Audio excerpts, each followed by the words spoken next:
Welcome back to the Life on the Wrist podcast. Welcome to season 4 of the Life on the Wrist podcast. Hope you all are doing all right today. Happy New Year. Happy holidays. Happy New Year. 2023 is definitely upon us and watches are not stopping.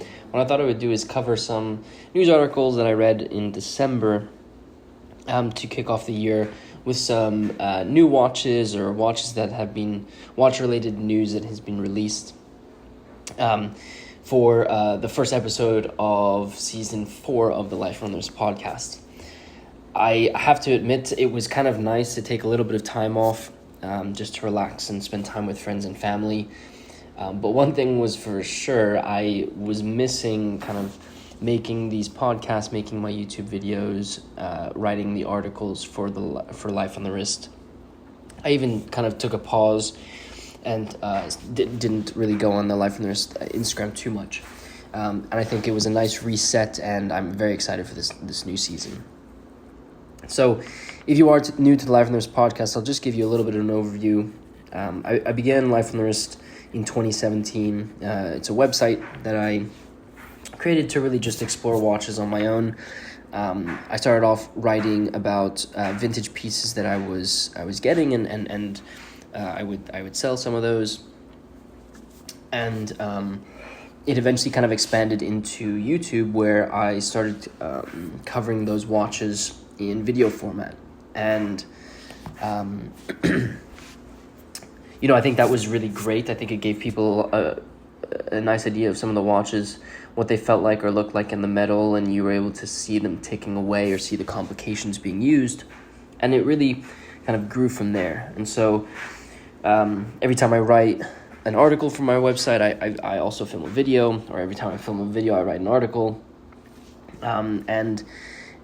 I expanded into things like watch-related news, watch education, and continue to cover watches for the site. And I continued to sort of show the watches that I was able to handle, and it's been great since then. This is season 4, so about 4 years ago, I started off recording some podcasts because I thought this would be another medium that people might be interested in hearing watch-related news, watch topics and so here we are, season 4, kicking it off. Pretty insane to think that we've been doing this for that long.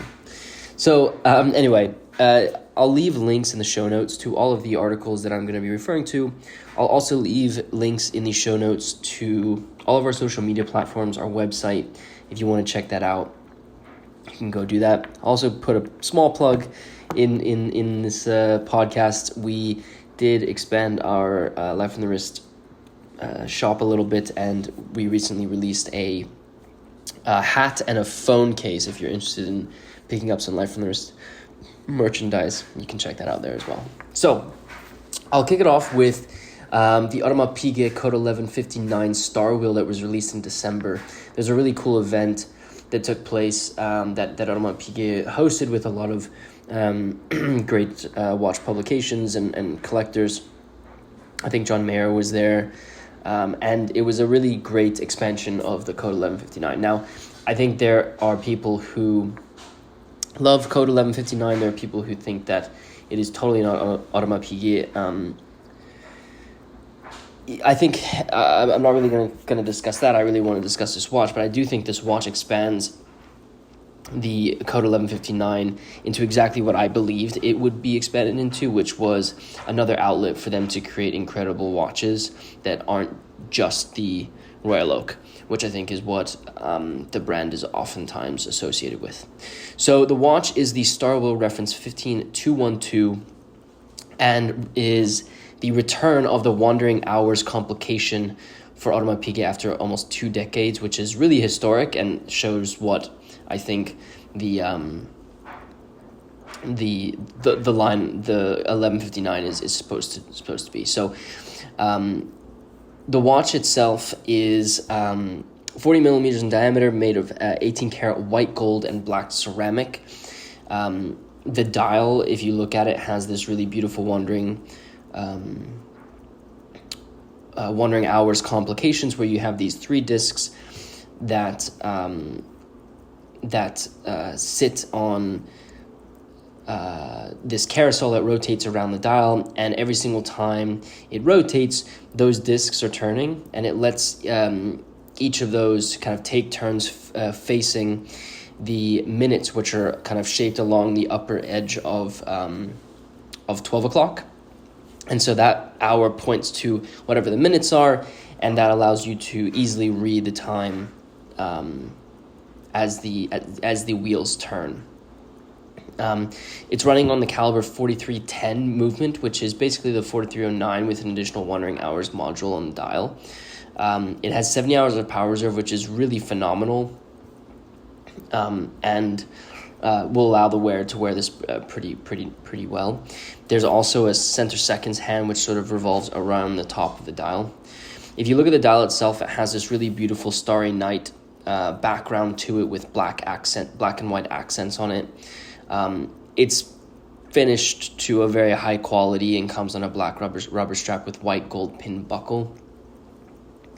In my opinion, there's a link in the show notes, so please check that out so you can see the full article and also see some pictures of it. But to me, I said in the beginning, this is Audemars Piguet having the opportunity to expand the watches that they're able to produce, the complications that they're able to create and repurpose in a really beautiful piece. They did do a watch similar to this in, I believe, the 90s, I want to say. Yes, 1991, they came out with the Starwheel reference 25720, which was used, I think, all the way up until 2003, and then they discontinued it. So this is kind of a they're coming back to something that they've done before, but have created something really beautiful to look at. Next up, a really cool collaboration between Unimatic, Revolution, and the Rake. They released the Modelo Uno GMT Arctic Fox, which has a really cool all-white sort of coated stone-washed finish to the very popular GMT that Unimatic creates. What's really cool is because it has this stone finishing on it, every watch is going to be unique because it has the hand finishing process that it goes through is not consistent every single time, and so you're going to have a very unique looking GMT. It really is super stealthy. It reminds me of some of those Swatch System 51 in all whites, but this one's so cool. It has a 24-hour matte aluminum bezel, black tip GMT hand and seconds hand, screw-down crown, and 41.5 millimeter stainless steel case with 300 meters of water resistance. There are only 150 of them available. I'm pretty sure they're all sold out by the time you're listening to this podcast, but a really cool collaboration between Unimatic, Revolution, and the Rake. And definitely worth checking out. And if you can find one of these maybe on the secondhand market, I think it's also worth adding to the collection. Now, a personal favorite of mine, we're going to be talking about MB&F, specifically matte editions. So the watch is another iteration of the Mad One, which we've seen with a blue motif, a red motif, and now we're seeing it with a really beautiful sort of I'll call it brownish gold tone to it. Please check out the links in the show notes so you can see the watch, because it does really create a very cool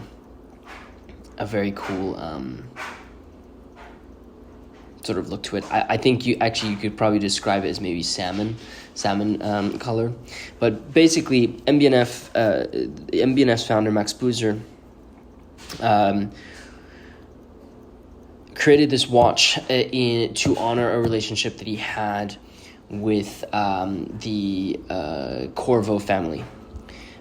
He worked at Gégé Lecoultre and was a product manager there in 1992 when he met Giorgio and Michel Corvo, the distributors of JLC for Italy.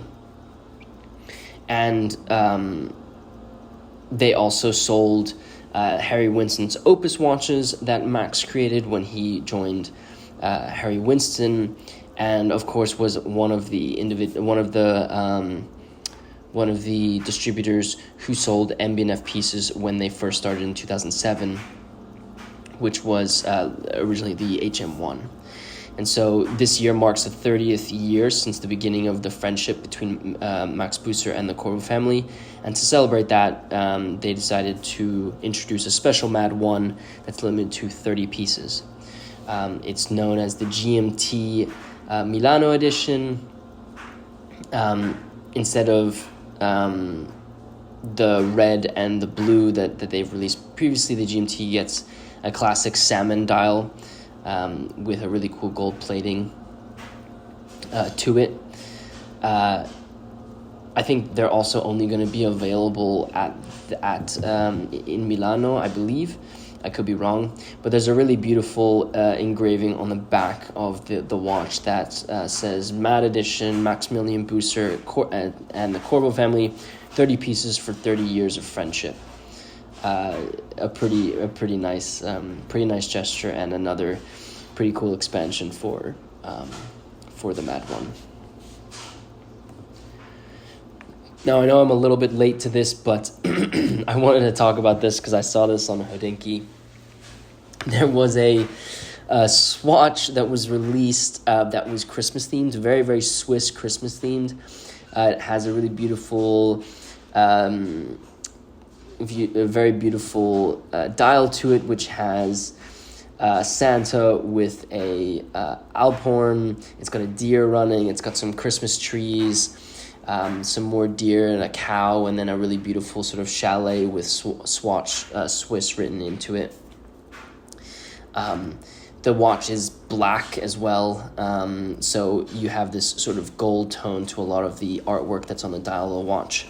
What's even cooler is if you look at the strap that you have, they really leaned into the theme of Christmas, where they added actual bells to the strap of the watch, and they have this really beautiful sort of stitched in image of holly on it as well. It's a really beautiful piece for Christmas. That's definitely leaning into the idea that that Christmas is alive, and you can wear this watch maybe with your Christmas sweater along with it.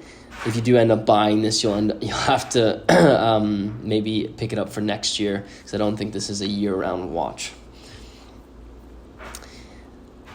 The FIFA World Cup ended in December. Congratulations to Argentina, who were victorious. A big congratulations to Messi for winning your first World Cup. Obviously, with this type of event, there was a lot of watch spotting that was done. I saw on Instagram an image of some images of some of the players wearing some of the watches. It's like, I think Virgil van Dijk was wearing that blue ceramic Audemars Piguet, which was pretty cool. I think I saw Neymar wearing a Daytona. Some really cool pieces out there for sure. I already spoke about the World Cup themed World Cup sponsored watches. But one of the things that I wanted to mention was our winner Messi was spotted seeing a Patek Philippe Nautilus 5740G perpetual calendar, which is a heavy hitting watch and a pretty cool thing to see on Messi's wrist. I do think it's a great honor for him to have won the World Cup, and definitely solidifies his name in the history of the game that we all love so much. So big congratulations to him. Some cool watches spotted. I'll put a link in the show notes to some of the spotting that was done, so you can check that out. Back over to MB&F. The Mad Gallery has released a pretty cool dino-themed, let's call it horological object, which was a collaboration between Watches for Good and the MB&F Mad Gallery, Roborex. So if you don't know, MBNF does this thing where they create these sort of robotic watch holders. And so they have one that is a robo dog that you can add a watch to. They have released dinosaur-themed watch holders as well. But what they released was the Roborex, which was